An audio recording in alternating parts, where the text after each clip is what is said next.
Hi, my name is Robert Martin. I'll be giving an oral presentation on the search for a nuclear repository in the history of Yucca Mountain. This oral presentation is part of a combined effort for the Nuclear Engineering Technology Final Capstone project. I have performed this final project in cooperation with Greg Renault and John Lamar. John Lamar will be covering the technical concept behind Yucca Mountain, and Greg Renault will be covering the legal issues surrounding Yucca Mountain. In 1951, the first nuclear power plant in the world, Experimental Breeder Reactor 1, was powered up just outside Arco, Idaho.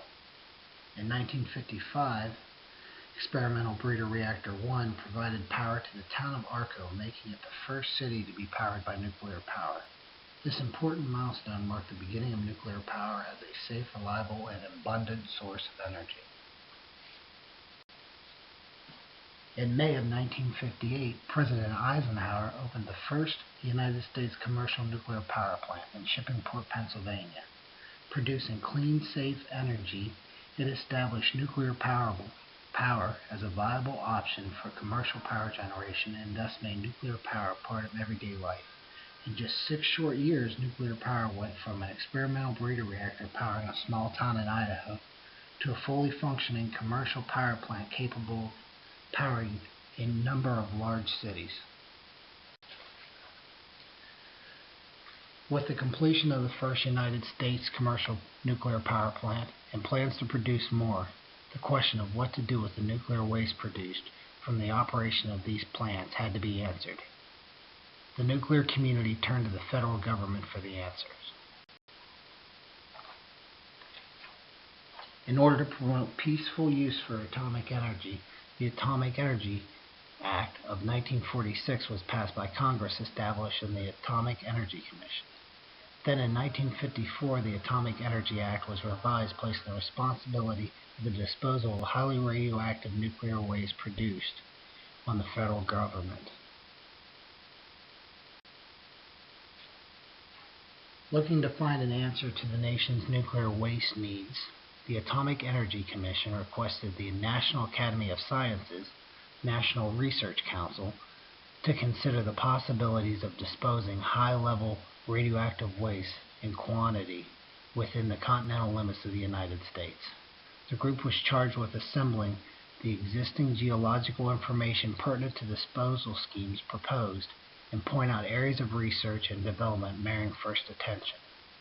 The committee was to serve as continuing advisor on the geological and geophysical aspects of disposal and research and development program. In 1957, the National Academy of Sciences National Research Council released their report, The Disposal of Radioactive Waste on Land.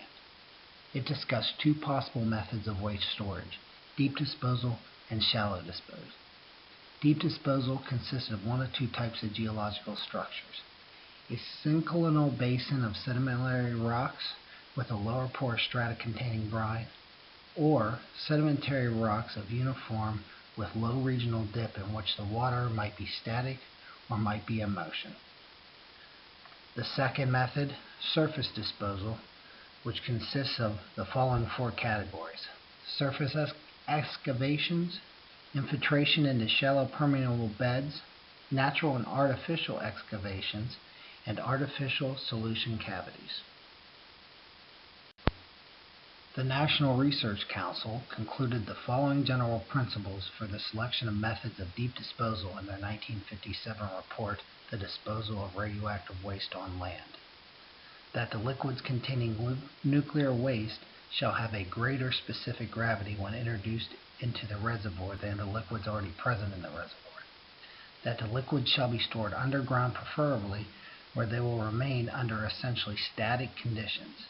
That the introduction of fluids into the bottom of the structural basins is one means of satisfying effectively this condition. That adequate monitoring of the distribution of nuclear waste within the reservoir shall be provided by appropriate observation wells, which could also serve as sources of siluate.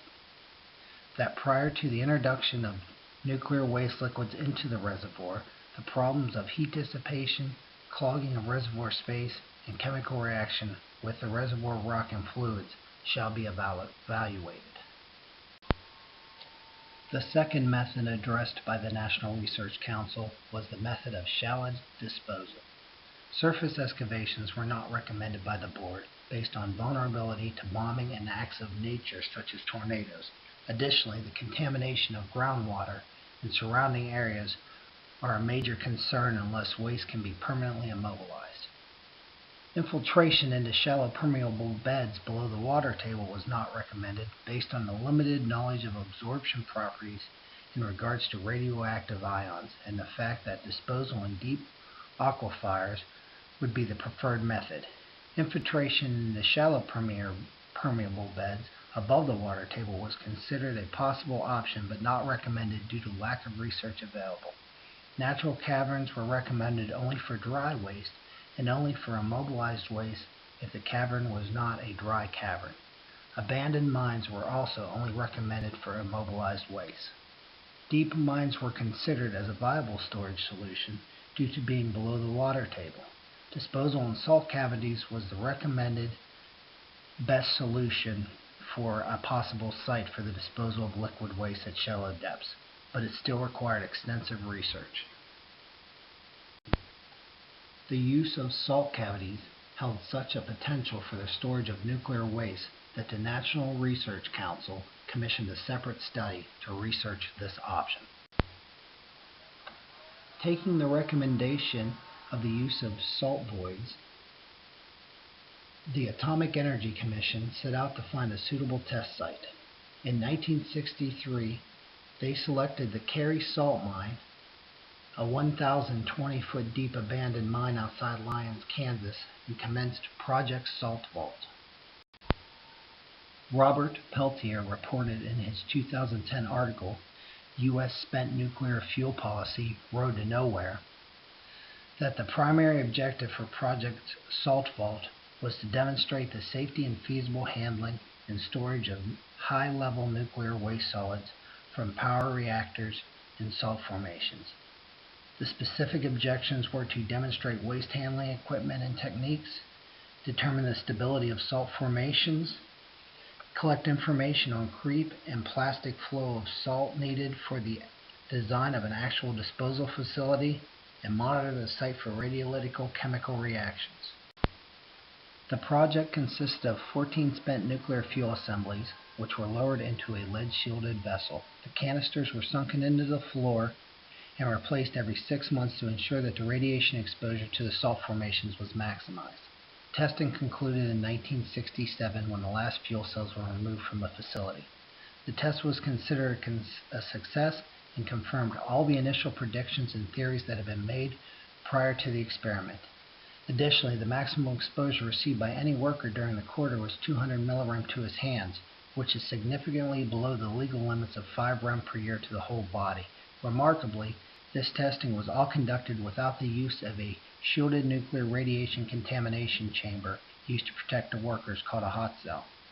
The site was placed on the standby list in 1968, but was removed from the list in 1972 after exploratory boreholes were found on the site and were unable to be isolated. In 1994, the Department of Energy was forced to seal the shaft permanently.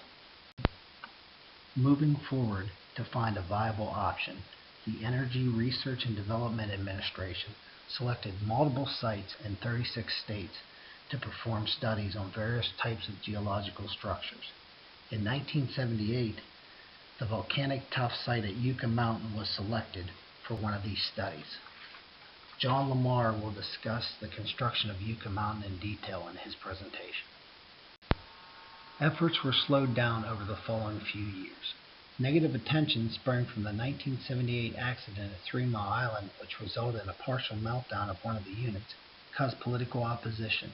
The accident spread fear and resentment towards nuclear power and waste disposal, despite the minimal effects on the civilian population around the site.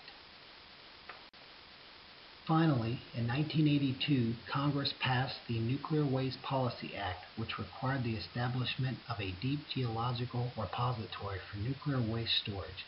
9 sites were selected and then pared down to 3 sites which were approved by the President in 1985.